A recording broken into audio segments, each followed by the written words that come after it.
آج اس پر ہاتھ اٹھایا گیا تھا۔ یہ بات وہاں پر موجود کوئی بھی بندہ قبول نہیں کر پا رہا تھا۔ وہ نہیں جانتے تھے کہ آگے اب کیا ہونے والا ہے، کیونکہ وہ ذروہ کی ضدی طبیعت سے اچھی طرح واقف تھے۔ بھائی صاحب، یہ ایسا کیسے کر سکتی ہے؟ یہ اپنے شوہر کو دھوکہ کیسے دے سکتی ہے؟ 23 سال پہلے جو اس گھر میں ہوا وہ میں دہرانے نہیں دوں گا۔ وہ حیدر صاحب کا ہاتھ جھٹکتے ہوئے بولے، میں جان لے لوں گا اس کی اگر اس نے عالیار کو دھوکہ دیا۔ وہ دھاڑے، جان لے لوں گا؟ ذروہ بڑبڑائی۔ اس کے جان سے پیارے بابا آج اس کی جان لینے کی بات کر رہے تھے۔ وہ اپنے قدم پیچھے کی جانب بڑھانے لگی۔ حیدر صاحب کو اس وقت مرتضیٰ صاحب کی حالت پر ترس آیا، جو حال میں ہوتے ہوئے بھی ماضی میں دکھائی دے رہے تھے۔ وہ ذروہ کی طرف ایک بار پھر بڑھے، جو ابھی تک اسی صدمے میں تھی کہ اس کے بابا اس پر ہاتھ کیسے اٹھا سکتے ہیں۔ انہوں نے ایک مرتبہ پھر اس سے سخت لہجے میں پوچھا، تم ایک شخص کے نکاح میں ہوتے ہوئے کسی دوسرے شخص کے ساتھ کیسے گھوم سکتی ہو؟ جواب دو ذروہ۔ ذروہ میں اب مزید کچھ بھی سننے کی سکت نہیں تھی۔ ریان جو ابھی ابھی گھر آیا تھا، مرتضیٰ صاحب کے الفاظ سن کر اس کے قدم وہیں تھم گئے۔ بس کریں بابا، خدا کے لیے بس کریں، مجھے میری ہی نظروں میں اتنا مت گرائیں کہ میں دوبارہ نظریں اٹھانے کے قابل نہ رہوں۔ اب بس کریں۔ وہ روتی ہوئی بولی، میں اب آپ کو کسی بھی سوال کا جواب نہیں دوں گی۔ اگر آپ کو اپنی تربیت پر ہی اعتبار نہیں ہے تو میرے الفاظ پر کیا اعتبار کریں گے؟ اس کا لہجہ نہ چاہتے ہوئے بھی سخت ہوا۔ اور کہتے ہیں نا کہ جہاں کردار پر بات آ جائے تو وہاں وضاحتیں نہیں دینی چاہیے، اور اب بات میرے کردار کی ہے، اس لیے میں یہاں کسی کو بھی اپنی صفائی پیش نہیں کروں گی۔ وہ حتمی انداز میں بولی، دکھ ہے تو صرف اس بات کا کہ عالیار میرے بارے میں کیا سوچیں گی۔ وہ میرے شوہر ہیں، آپ نے مجھے ان کی نظروں میں بھی گرا دیا۔ جب وہ گھر آئیں گے اور انہیں یہ سب پتہ لگے گا تو وہ کیا رد عمل ظاہر کریں گے بابا؟ یہ کہتے ہی وہ بے دردی سے آنسو صاف کرتی ہوئی تیزی سے سیڑھیاں عبور کر کے اپنے کمرے میں بند ہو گئی۔ ذروہ کے الفاظ سن کر مرتضیٰ صاحب کے دل کو کچھ ہوا۔ انہیں لگا کہ کہیں وہ اس کے ساتھ زیادتی تو نہیں کر گئے۔ ابھی وہ اپنی سوچوں میں ہی تھے جب ریان نے پوچھا، یہ سب کیا ہو رہا ہے؟ اس سے پہلے ریان کو کوئی جواب دیتا لاؤنج میں عبیر کی آواز گونجی، بابا آپ نے بھی وہی کیا جو وقار شاہ نے کیا تھا۔ انہوں نے بھی میری بات سنے اور سمجھے بغیر مجھ پر ہاتھ اٹھایا تھا، اور آپ نے بھی ذروہ پر ایسے ہی ہاتھ اٹھایا ہے۔ آپ کو ایسا نہیں کرنا چاہیے تھا بابا، آپ غلطی پر ہیں۔ آپ کو ضرور کوئی غلط فہمی ہوئی ہوگی۔ ابھی عبیر کا اتنا ہی کہنا تھا کہ لاؤنج کا دروازہ کھلا اور رابیل اور تیمور اندر داخل ہوئے۔ السلام علیکم۔ سلام کی آواز پر لاؤنج میں موجود سب لوگوں نے دروازے کی جانب دیکھا، جہاں پہلے ریان کھڑا تھا اور اب وہ دونوں کھڑے تھے۔ تم کیا کر رہے ہو یہاں؟ کیوں آئے ہو ادھر؟ مرتضیٰ صاحب نے سرد نگاہوں سے اس کی طرف دیکھتے ہوئے پوچھا۔ انکل، مجھے تیمور نے بتایا ہے جو آج ہوٹل میں ہوا۔ آپ لوگ پلیز تحمل سے بیٹھ کر پہلے میری بات سن لیں، میں ساری حقیقت بتاتی ہوں۔ مجھے کچھ نہیں سننا، اس سے کہو نکلے یہاں سے۔ اور یہ تمہارے ساتھ کیا کر رہا ہے رابیل؟ ہاں؟ وہ کچھ بھی سننے کو تیار نہیں تھے۔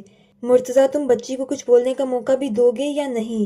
ارتضیٰ صاحب بیچ میں بولے، کیونکہ اب ان کا بھی صبر کا پیمانہ لبریز ہو چکا تھا۔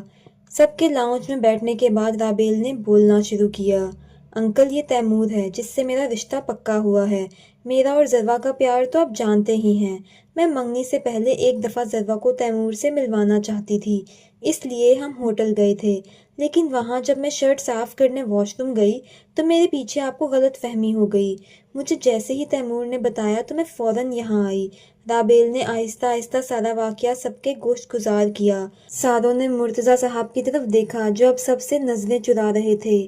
واحد ارحم تھا جس کا دماغ رابیل کی منگنی پر اٹکا ہوا تھا۔ وہ بغیر پلکیں جھپکائے اسے ہی دیکھتا جا رہا تھا۔ دوبارہ دروازہ کھلنے کی آواز پر ارحم بھی ہوش میں آیا اور دروازے کی جانب دیکھا جہاں سے عالیار اندر داخل ہو رہا تھا۔ سب کو ایسے بیٹھا دیکھ کر اسے کچھ غلط ہونے کا احساس ہوا۔ السلام علیکم۔ وہ سلام کر کے صوفے پر بیٹھا اور ایک نظر سب کو دیکھا۔ سب خیریت ہے؟ عالیار پوچھے بغیر نہ رہ سکا، مگر کوئی کچھ نہ بولا۔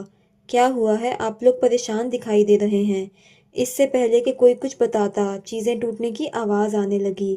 سب نے ایک دم اوپر کی جانب دیکھا۔ ذروہ کہاں ہے؟ وہ یکدم کھڑے ہوتے ہوئے بے چینی سے سوال کرنے لگا۔ سب کی خاموشی اب اسے غصہ دلا رہی تھی۔ میں کچھ پوچھ رہا ہوں آپ سب سے کہ ذروہ کہاں ہے اور کیا ہوا ہے؟ اب کی بار اس کے لہجے میں دبا دبا غصہ تھا۔ اپنے کمرے میں ہے، مرتضیٰ صاحب شرمندگی سے بولے۔ اسے کسی نے کچھ کہا ہے؟ عالیار نے اسپاٹ لہجے میں پوچھا۔ حیدر صاحب نے اس بات میں سر ہلا کر شروع سے لے کر آخر تک کا سارا واقعہ اسے سنا ڈالا۔ آلیار سمیت رایان پر حیرتوں کے پہاڑ ٹوٹے۔ آلیار کو الفاظ نہیں مل رہے تھے کہ وہ کیا کہے چچا جان سے، کیونکہ وہ ان کے ماضی کے ایک ایک پہلو سے اچھی طرح واقف تھا۔ سب کو آلیار کی خاموشی پریشان کر رہی تھی۔ ذرا بے قصور ہے، حیدر صاحب نہ جانے کیوں آلیار کو یہ بات کہہ گئے۔ آلیار نے ایک عجیب سی نظر سے انہیں دیکھا اور کہا، اگر آپ لوگ مجھے یہ سب نہ بھی بتاتے تب بھی میں یہ یقین کرنے کو تیار نہ ہوتا کہ ذرا ایسا کچھ کر سکتی ہے۔ آلیار دکھ اور محبت کے ملے جلے جذبات سے بولا، مجھے ذرا پر خود سے بھی زیادہ بھروسہ ہے۔ وہ مر تو سکتی ہے لیکن میرا یقین نہیں توڑ سکتی۔ اس کے حرف حرف میں ذرا کے لیے محبت صاف جھلک رہی تھی۔ سب کے چہروں پر ایک دھیمی سی مسکراہٹ آئی، لیکن آج جو ہوا ہے اس گھر میں ایسا نہیں ہونا چاہیے تھا۔ آلیار نے ایک نظر مرتضیٰ صاحب کو دیکھا جو سر ہاتھوں میں گرائے بیٹھے تھے۔ اسے اس لمحے ان پر بہت ترس آیا۔ وہ چلتا ہوا ان کے پاس آیا اور گھٹنوں کے بل ان کے سامنے بیٹھا۔ مرتضیٰ صاحب نے سر اٹھا کر آلیار کی طرف دیکھا جو انہیں ہی دیکھ رہا تھا۔ آلیار کو ان کے چہرے پر فکر مندی، پریشانی، شرمندگی اور پتہ نہیں کیا کچھ نظر آیا۔ اس نے ان کے ہاتھ اپنے ہاتھوں میں لیے اور انہیں بہت احترام سے چوما اور کہا، آپ فکر نہ کریں چچا جان، میں دیکھ لوں گا اسے۔ تھوڑا بہت غصہ دکھائے گی پھر ٹھیک ہو جائے گی۔ آلیار، میں نے اسے بہت نازوں سے پالا تھا، تم جانتے ہو۔ وہ میری اونچی آواز تک برداشت نہیں کر سکتی تھی اور آج میں کیسے اس پر ہاتھ اٹھا گیا۔ مجھے اس کی شکوہ کرتی نظریں چین نہیں لینے دے رہیں۔ وہ مجھ سے بہت ناراض ہوگی، میں اس کی ناراضگی برداشت نہیں کر سکتا۔ یہ کہتے ہی ان کی آنکھ سے ایک آنسو ڈھلکا۔ پریشان نہ ہو چچا جان، آپ جانتے ہیں اسے کہ جب اس کا غصہ ٹھنڈا ہوگا تو خود ہی ٹھیک ہو جائے گی اور سب بھلا کر آپ کے پاس آئے گی۔ وہ آپ کے بغیر ایک پل نہیں رہ سکتی۔ آلیار انہیں تسلی دیتے ہوئے بولا اور اٹھ کھڑا ہوا اور لمبے لمبے ڈگ بھرتا اپنے اور ذرا کے مشترکہ کمرے میں داخل ہوا، لیکن وہاں ذرا نظر نہیں آئی۔ اب وہ جھٹ سے ذرا کے کمرے کی جانب بڑھا اور دروازہ کھٹکھٹایا۔ ذرا، دروازہ کھولو، اس نے نرمی سے کہا۔ آلیار کی پکار پر کمرے میں موجود ذرا کا ہاتھ رکا، لیکن پھر غصے کی ایک شدید لہر اس میں نمودار ہوئی اور اس نے دوبارہ سے جو چیز ہاتھ میں آئی توڑنا شروع کر دی۔ اندر ٹوٹنے کی آواز سے باہر کھڑا آلیار بے چین ہو رہا تھا۔ اسے پتا تھا کہ جب تک وہ سب کچھ توڑ نہیں لے گی سکون سے نہیں بیٹھے گی، لیکن اس توڑ پھوڑ سے کہیں وہ اپنا کوئی نقصان نہ کر بیٹھے۔ اسے صرف اس بات کی پریشانی تھی۔ آلیار نے دوبارہ دروازہ کھٹکھٹایا۔ ذرا، دروازہ کھولو، وہ محبت سے بولا۔ نہیں کھولوں گی دروازہ، آپ جائیں یہاں سے۔ مجھے اس وقت کسی کی نہیں سننی، کیونکہ کوئی میرا یقین نہیں کرتا اور نہ ہی اب میں کسی کو یقین دلاؤں گی یا اپنے کردار کی وضاحت دوں گی۔ وہ غصے سے بولی اور دروازے کے ساتھ بیٹھتی چلی گئی۔ ایک بار دروازہ کھولو تو صحیح اور بتاؤ کہ آخر کون یقین نہیں کرتا تم پر، وہ نرمی سے اسے بچوں کی طرح پچکارتے ہوئے بولا۔ ذرا کا دل کیا کہ دروازہ کھول دے، لیکن غصہ دماغ پر حاوی تھا، اس لیے وہ اب خاموش بیٹھی رہی۔ مجھے تم پر خود سے بھی زیادہ بھروسہ ہے اور میں کوئی وضاحت طلب کرنے نہیں آیا تم سے۔ میں تو بس چاہتا ہوں کہ تم دروازہ کھولو، یوں کمرے میں بند ہو کر مجھے پریشان تو مت کرو۔ وہ اپنے مزاج کے برخلاف بہت تحمل کا مظاہرہ کر رہا تھا، لیکن جواب نہ پا کر اس کے اندر غصے کی ایک شدید لہر دوڑ پڑی۔ ذرا، اب تم میرے صبر کا امتحان لے رہی ہو۔ اگر ایک منٹ کے اندر اندر یہ دروازہ نہ کھلا اور مجھے یہ دروازہ توڑنا پڑا تو بہت بری طرح سے پیش آؤں گا۔ آلیار نے سختی سے دروازے پر ہاتھ مارا۔ اندر بیٹھی ذرا پر آلیار کی وارننگ کا فوراً اثر ہوا۔ وہ یکدم اٹھی اور جلدی سے دروازہ کھول کر کھڑکی کے پاس جا کر کھڑی ہو گئی، کیونکہ اب وہ آلیار کو غصہ دلا چکی تھی۔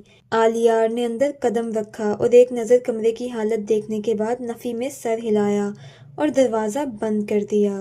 کمرے کی کوئی چیز اپنی جگہ سلامت نہیں تھی۔ ذرا، یہ کیا حرکت تھی؟ آلیار نے پوچھا، لیکن اس نے کوئی جواب نہیں دیا۔ میں کچھ پوچھ رہا ہوں تم سے، سنائی نہیں دے رہا کیا؟ اس نے سرد لہجے میں پوچھتے ہوئے اس کا رخ اپنی جانب کیا، لیکن اس کی آنکھوں میں ڈھیروں آنسو دیکھ کر وہ کچھ نرم پڑا۔ تمہارے نزدیک میری بات کی کوئی اہمیت نہیں ہے؟ آلیار نے اس کے جھکے سر کو دیکھتے ہوئے پوچھا۔ ذرا نے اس بات میں سر ہلایا جیسے کہنا چاہ رہی ہو اہمیت ہے۔ تو پھر اتنا وقت کیوں لگایا دروازہ کھولنے میں؟ ذرا جواب دینے کی بجائے اس کے گلے لگ گئی اور بے آواز رونے لگی۔ آلیار نے اس کے گرد اپنے بازو پھیلائے اور اسے رونے دیا۔ کچھ پل رو چکنے کے بعد وہ اسے لیے صوفے پر بیٹھ گیا، اس کا چہرہ اپنے ہاتھوں میں لیا اور اس کی پیشانی چومی۔ دیکھو کیا حالت بنا رکھی ہے اپنی، صبح ایسے تو نہیں چھوڑ کر گیا تھا تمہیں۔ آلیار آپ جانتے ہیں بابا نے مجھ پر ہاتھ اٹھایا، مجھ پر شک کیا۔ میں ایسی نہیں ہوں، وہ رابی کا ہونے والا منگیتر تھا، میں کبھی کچھ غلط نہیں کر سکتی، آپ کو یقین ہے نا مجھ پر؟ وہ اس کا ہاتھ پکڑتی ہوئی پوچھ رہی تھی۔ میں نے تم سے کوئی وضاحت مانگی ہے؟ نہیں نا؟ آلیار نے اس کی طرف دیکھ کر پوچھا۔ کیونکہ مجھے تم پر پورا بھروسہ ہے۔ تم بس رونا بند کرو، تمہارے آنسو تکلیف دیتے ہیں مجھے، کتنی بار بتایا کروں تمہیں؟ اور اس طرح تو مجھے پریشان مت کیا کرو یار، وہ اسے نرمی سے سینے سے لگا کر بولا۔ زروا نے تھوڑی سی گردن اٹھا کر آلیار کی جانب دیکھا جو بھرپور توجہ سے اسے ہی دیکھ رہا تھا۔ بابا نے ہاتھ اٹھایا مجھ پر، وہ بچوں کی طرح شکایت کرنے لگی۔ وہ والد ہیں تمہارے، ماضی کی تلخیوں کی وجہ سے وہ ایسا کر گئے، ورنہ یہ تم بھی جانتی ہو کہ انہوں نے آج تک تمہیں ڈانٹا بھی نہیں ہے۔ آلیار اس کا گال سہلاتے ہوئے بولا جو کافی سرخ تھا۔ اگر ان سے ایک غلطی ہو گئی ہے تو یہ تمہارا بڑا پن ہونا چاہیے کہ تم بھلا دو۔ اگر آپ والدین کا پیار قبول کر سکتے ہیں تو کیا ان کی سختی قبول نہیں کر سکتے؟ وہ نرمی سے اسے سمجھانے لگا۔ تمہیں پتہ ہے وہ کتنے پریشان ہیں، انہیں ایسا لگ رہا ہے تم ان سے بات نہیں کرو گی، ان سے سخت خفا ہو جاؤ گی۔ نہیں آلیار، میں ان سے خفا نہیں ہو سکتی، مجھے تو بس ان کی بے اعتباری نے دکھ پہنچایا تھا۔ وہ آلیار کے سینے سے سر اٹھا کر بولی۔ لیکن آج آپ نے مجھ پر اعتبار کر کے میرا مان قائم رکھا ہے، وہ خوشی سے بولی۔ آلیار بھی مسکرایا۔ لاؤنج میں مرتضیٰ صاحب بے چینی سے ادھر ادھر چکر لگا رہے تھے، انہیں کسی پل بھی چین نہیں آ رہا تھا۔ بیٹھ جاؤ مرتضیٰ، آخر کب تک یوں چکر لگاتے رہو گے؟ حیدر صاحب نے کہا۔ بھائی صاحب، میرا غصہ آج مجھ سے میری بیٹی کو دور کر گیا ہے، دیکھیں نا کتنا وقت گزر گیا ہے اور وہ کمرے سے باہر ہی نہیں نکلی۔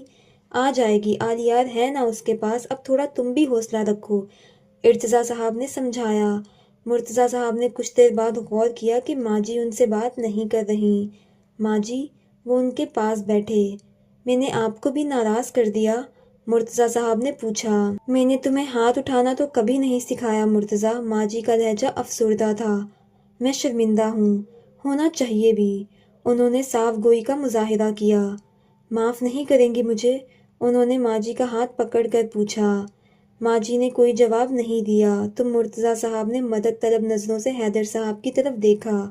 ماں جی، چاہے یہ جتنا بھی بڑا ہو جائے، ہمارے لیے تو ہمیشہ چھوٹا ہی رہے گا، اور چھوٹوں سے اکثر غلطیاں ہو جاتی ہیں، اس لیے معاف کر دیں اسے، حیدر صاحب نے پیار سے اپنے چھوٹے بھائی کی طرف دیکھ کر کہا، ورنہ یہ بچپن کی طرح ہمارا سر کھاتا رہے گا۔ ارتضیٰ صاحب نے ہنس کر کہا تو ماں جی سمیت سب کے چہروں پر مسکراہٹ آئی۔ آئندہ ایسا نہیں ہونا چاہیے، انہوں نے مرتضیٰ صاحب کا ہاتھ تھپ تھپا کر کہا۔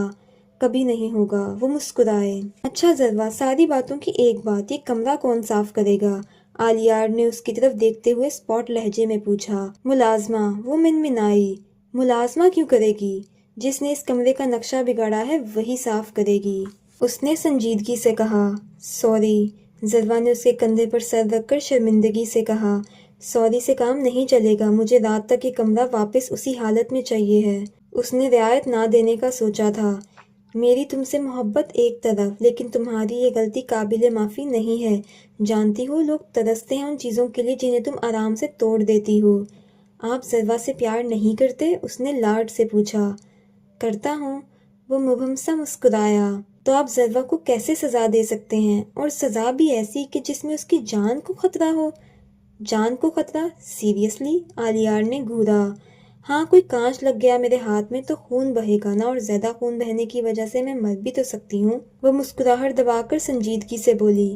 آلیار اس کی بات پر کہکا لگائے بغیر نہ رہ سکا۔ میں یہ تو جانتا تھا کہ میری بیوی چھوٹی ہے، لیکن میں یہ نہیں جانتا تھا کہ وہ کم عقل بھی ہے، وہ شرارت سے بول کر اس کے سر پر ہلکا سا تھپڑ لگا کر اٹھ کھڑا ہوا۔ البتہ آج یہ سب برداشت کر لیا ہے میں نے، آئندہ کوئی چیز نہیں توڑنی، ورنہ اپنے سامنے صاف کرواؤں گا تم سے، اس نے وارن کیا۔ ذروا نے اس بات میں سر ہلایا۔ اب چلیں باہر؟ ہاتھ اس کی طرف بڑھایا جسے وہ فوراً تھام گئی۔ ذروا جب لاؤنج میں داخل ہوئی تو مرتضیٰ صاحب فوراً اٹھ کھڑے ہوئے، لیکن نہ جانے کس خوف کے تحت آگے قدم نہ بڑھا سکے۔ ذروا نے جب ان کا رکنا محسوس کیا تو وہ تیزی سے چل کر چند قدم کا فاصلہ طے کر کے ان تک پہنچی اور ان کے گلے لگ گئی۔ کچھ دیر بعد مرتضیٰ صاحب نے اسے خود سے جدا کیا اور پوچھا، میرا بچہ ناراض ہے مجھ سے؟ زروا نے بچوں کی طرح اس بات میں سر ہلا کر بتایا کہ ہاں وہ ناراض ہے۔ بابا سوری کریں اپنی بیٹی سے۔ ارے بابا، آپ نے سوچا بھی کیسے کہ میں آپ سے سوری کہلواؤں گی؟ میں تو بس ایسے ہی نخرے کر رہی تھی، وہ دھیمی مسکراہٹ کے ساتھ بولی۔ مرتضیٰ صاحب کے لب بھی مسکرائے، لیکن پھر زروا کے گال پر تھوڑی سوجن دیکھی تو ان کی مسکراہٹ سمٹ گئی۔ زیادہ درد تو نہیں ہو رہا؟ اس کے گال کو سہلا کر سوال کیا۔